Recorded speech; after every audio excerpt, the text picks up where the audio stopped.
A cold case murder that goes back 13 years has been solved, according to police. A man who now lives in Wisconsin is accused of drowning his wife in the bathtub of their suburban home.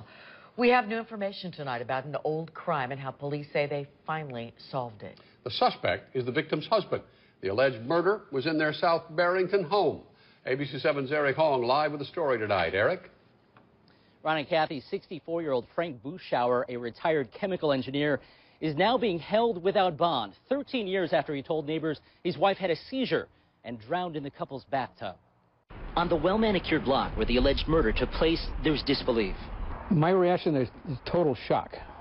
Absolute total shock. Bill Mayer lived next door to Frank Buschauer in 2000 and still remembers Buschauer telling of his wife's death. He was broken. He was absolutely a broken man.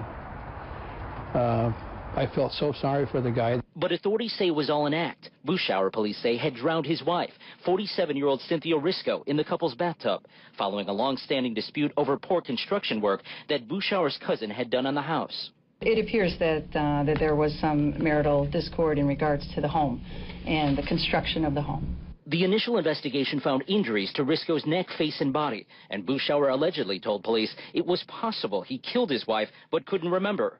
But because an autopsy could not determine how Risco had drowned, police in 2000 declined to pursue charges.